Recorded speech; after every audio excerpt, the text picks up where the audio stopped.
lupa like, subscribe, lalu tekan tombol lonceng notifikasinya. Terima kasih.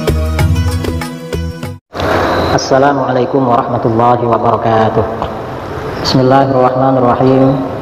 Alhamdulillahi rabbil alamin. Lahul hamdu wa lahul fadlu wa lahus sana'ul hasan. Ashhadu an la ilaha illallah wahdahu la syarika lah. Wa ashhadu anna sayyidana Muhammadan abduhu wa rasuluh. Allahumma salli ala sayyidina Muhammadin tibbil qulubi wa dawaiha wa afiyatil abdani wa shifaiha wa nuril absari wa dhiyaiha wa qutil arwahi wa ghidaiha wa ala alihi wa sahbihi wa barik wa sallim amma ba'du. Saudara-saudara kaum muslimin dimanapun Anda berada, pada kali ini kajian kita seputar gelar Habib dan nasab kaum Sadah Alawiyin alaihimussalam. Mengapa saya membahas masalah ini? Karena banyak permintaan agar saya membahas masalah gelar Habib ini dan nasab kaum Sadah Alawiyin. Jadi begitu. Jadi artinya ini menjawab beberapa pertanyaan. Pertanyaan pertama, ada pertanyaan, apakah gelar Habib itu Islami, gelar yang Islami? Jawabannya, gelar Habib itu jelas gelar yang Islami, sama dengan gelar Kiai, Gus, Lora, Ajengan, Buya, Abu, Tuan Guru, dan lain-lain. Jadi gelar ini sangat Islami. Mengapa ini gelar Islami? Karena gelar tersebut memang tradisi yang berlaku di kalangan umat Islam, bukan di kalangan lain. Itu memang gelar yang menjadi tradisi dalam Islam. Dasarnya mana kalau itu Islami? Di dalam Al-Quran Allah subhanahu wa ta'ala berfirman, khudhil afwa wa'mur bil 'urfi wa a'rid 'anil jahilin. Al-A'raf ayat 199. Jadilah engkau pemaaf dan suruhlah orang mengerjakan uruf. Uruf itu artinya tradisi yang baik, serta berpalinglah daripada orang-orang yang bodoh. Ini Al-Quran surah Al-A'raf ayat 199. Jadi di dalam ayat ini ada perintah dari Allah kepada baginda Rasulullah SAW agar menyuruh umatnya mengerjakan tradisi yang baik. Tradisi itu artinya ya kebiasaan yang sudah berlangsung. Nah, ketika membicarakan ayat ini, Al-Imam Asy'arani radhiyallahu anhu berkata, Imam Asy'arani ini ulama terkemuka ya di kalangan ulama Syafi'iyah dan kalangan Sufi. Beliau punya kitab terkenal namanya Al-Mizan Al-Kubra, juga punya kitab At-Tabaqat Al-Kubra dan kitab-kitab lain dalam tasawuf yang berlaku di kalangan para kiai, guru-guru kita. Nah, Imam Asy'arani dalam kitabnya Tanbihul Mughtarrin Awakhir Al-Qarnil Ashir ala ma khalafu fihi salafahum at-tahir, beliau mengatakan, wa min akhlaqihim ay salafis salih radhiyallahu anhum tawaqqufuhum an kulli fi'lin aw qawlin hatta ya'rifu mizanahu 'ala al-kitab was sunnah awil 'urfi li'anna al-'urfa min jumlatis syari'ah. Qala Allah Ta'ala khudhil 'afwa wa'mur bil 'urfi wa a'rid 'anil jahilin. Ini dari kitab beliau Tanbihul Mughtarrin halaman 22. Artinya kurang lebih begini. Di antara budi pekerti kaum salaf yang soleh radhiyallahu anhum, ulama salaf yang soleh ya, adalah berhentinya mereka dari setiap perbuatan atau ucapan. Artinya mereka gak melakukan sesuatu, gak mengucapkan sesuatu sampai mengetahui pertimbangannya menurut Al-Quran dan hadis. Itu menurut Al-Quran bagaimana, menurut hadis bagaimana. Kalau gak ada, atau tradisi, menurut tradisi bagaimana. Nah, mengapa tradisi menjadi pertimbangan? Tadi dikatakan di annal 'urfa min jumlatis syariah, karena tradisi termasuk bagian dari syariah. Dasarnya mana tradisi termasuk bagian dari syariah? Allah subhanahu wa ta'ala berfirman dalam Al-Quran, khudhil afwa wa'mur bil 'urfi wa a'rid 'anil jahilin. Jadilah engkau pemaaf dan suruhlah orang mengerjakan uruf, tradisi yang baik, serta berpalinglah daripada orang-orang yang bodoh. Nah, ini tradisi. Artinya panggilan Habib itu tradisi memang. Tradisi, karena sudah menjadi tradisi berarti menjadi bagian dari syariah, dari Islam. Sama dengan panggilan Kiai, panggilan Gus ya bagi anaknya Kiai atau Lora di daerah Madura. Kalau di Aceh Kiai dipanggil Abu, kalau anaknya dipanggil Abi. Atau misalnya kalau di Sumatera Barat, di Riau dipanggil Buya, kalau di Medan dipanggil Mu'alim, kalau di Indonesia Timur seperti di Sulawesi, di Nusa Tenggara Barat, di Kalimantan Selatan dipanggil Tuan Guru. Itu tradisi yang sangat Islami. Jadi begitu. Nah, di negeri Hadramaut Yaman, gelar Habib ini biasanya disematkan kepada mereka yang memiliki hubungan nasab dengan Sayyid Alwi bin Ubaidillah bin Ahmad bin Isa al-Muhajir ilallah alaihi wassalam. Jadi keturunan Sayyid Alwi bin Ubaidillah.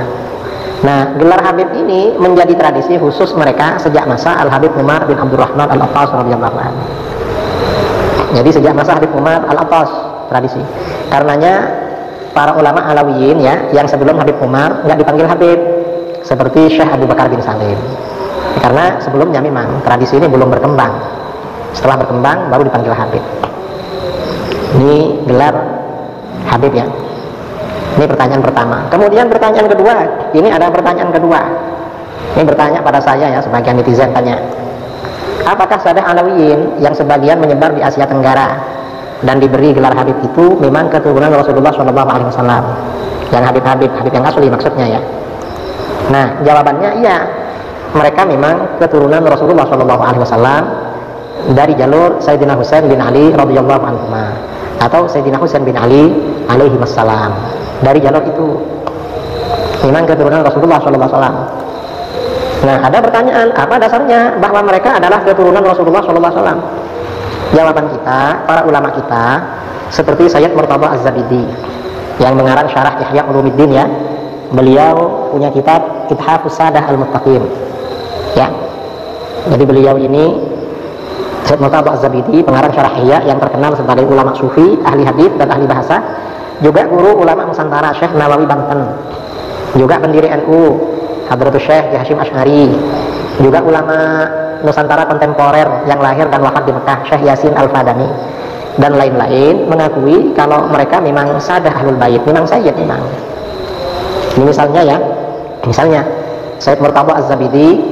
Sayyid Murtada Az-Zabidi ini punya karangan kitab ya. Nah, Sayyid Murtada Az-Zabidi ini punya karangan kitab Ar-Raudul Jali fi Nasabi Bani Alawi. Jadi dalam kitab khusus ini beliau menjelaskan kalau Alawiyin yang sekarang di Indonesia keluarganya banyak dipanggil Habib, ini memang keturunan Rasulullah SAW. Dan ini ya cukup bagi kita orang selevel Sayyid Murtada Az-Zabidi. Syekh Nawawi Banten misalnya dalam syarah Sulam Taufik juga bilang begitu. Atau misalnya ini ya ulama Mekah, ada pasti ya kalau kiai-kiai di Indonesia terutama yang pernah di pesantren tahu kitab yang namanya Is'adur Rafiq wa Bughyatus Shadiq. Ini syarah Sulam Taufik. Nah, di sini Syekh Muhammad bin Salim bin Sa'id Babusail Asy-Syafi'i, ulama Mekah. Dan kitab ini menjadi rujukan yang otoritatif, yang muktabar di kalangan NU. Di sini beliau jelas sekali ketika menyebut pengarang Sulam Taufik, beliau bilang apa? Sayyidi wa sanadi al-Habib Abdullah bin Husain bin Tahir bin Muhammad bin Hashim Ba'alawi qaddasallahu arwahahum. Artinya bagaimana? Is'adur Rafiq ini mengakui kalau ini memang sayyid, pengarang Sulam Taufik. Ini Is'adur Rafiq. Hashim Asy'ari dalam karangannya juga begitu, mengakui juga. Atau misalnya yang modern ya, yang ulama Indonesia yang lahir dan wafat di Mekah, misalnya Syekh Nawawi Banten. Ini saya punya himpunan sanad-sanadnya Syekh Nawawi Banten. Nah, di sini di bagian pertama ketika menjelaskan sanad Sahih Bukhari, Syekh Nawawi Banten ini menjelaskan sanadnya, kata beliau, akhbarana al-allam al-muhaddits al-faqih al-mu'ammar Syekh Umar bin Abi Bakar Bajunaid al-Kindi al-Makki. Kemudian Anis Sayyid Ahmad bin Zaini Dahlan wa huwa an syaikhaihi al-mufti as-Sayyid Muhammad bin Husain al-Habsyi al-Makki asy-Syafi'i. Jadi Sayyid Ahmad bin Zaini Dahlan ini berguru kepada Sayyid Muhammad bin Husain al-Habsyi. Dan ini Sayyid Muhammad bin Husain al-Habsyi ini kan ayahnya siapa? Sayyid Ali bin Husain, Sayyid Ali bin Muhammad bin Husain al-Habsyi yang punya Syumtud Durar itu. Dan ini zuriatnya banyak di Indonesia. Nah, ini artinya apa? Syekh Nawawi Banten juga guru beliau dan gurunya lagi Sayyid Ahmad bin Zaini Dahlan ini mengakui kalau Al-Habsyi itu keturunan Rasulullah SAW. Nah, kita ini cukup dengan pengakuan mereka. Oh, mereka aja mengakui, masa kita agak mengakui?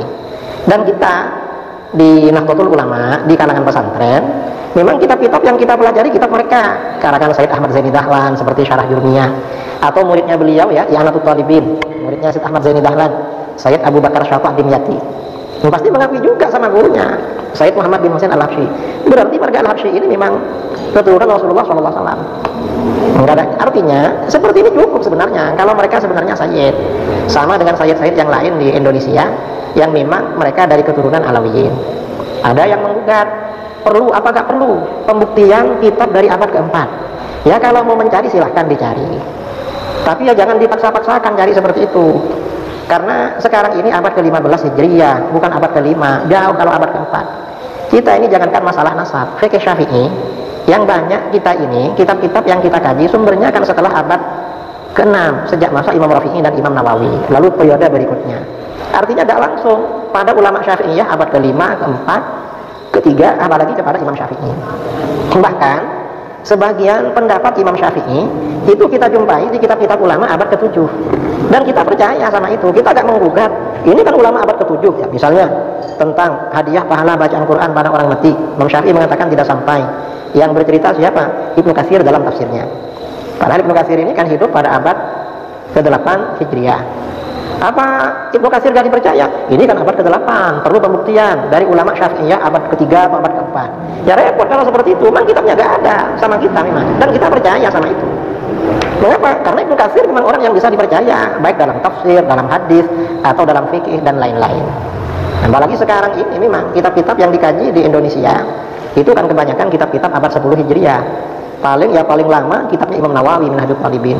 Tapi syarah-syarah kitab Minhaj itu rata-rata yang dikaji kan syarah-syarah yang ditulis pada abad ke-9 dan ke-10, seperti Syarah Mahalli, kemudian yang abad ke-10 seperti Tufahnya Imam Ibnu Hajar, Mughniul Muhtaj, Syekh Khatib Asy-Syirbini, kemudian Nihayatul Muhtaj dan lain sebagainya. Kita tidak perlu menggugat-gugat sampai harus sumbernya dari abad ke-3, ke-4, tidak perlu seperti itu, karena para ulama kita ini memang banyak yang dipercaya, memang kita percaya pada mereka yang menjadi sumber ajaran agama kita. Maka informasi yang lain juga kita percaya, termasuk tentang masalah nasab. Jadi saya kira membicarakan nasab para habaib, para sadah alawiyin ini ya, kalau pembicaraan untuk menyaksikan mereka ini buang-buang waktu. Kita ini berarti meninggalkan tradisi keilmuan kita di dalam agama. Tradisi keilmuan kita di dalam agama memang percaya sama guru-guru kita, para ulama yang menjadi sanad keilmuan pada kita, seperti Syekh Yasin Al-Fadani, Hadratus Syekh Hasyim Asy'ari, Syekh Nawawi Banten, kemudian Syekh Murtadha Az-Zabidi dan ulama-ulama yang lain. Nah, saya kira ini tanggapan saya terhadap permintaan sebagian netizen ya, baik melalui komentar di YouTube maupun yang beberapa orang sempat kirim-kirim WA pada saya.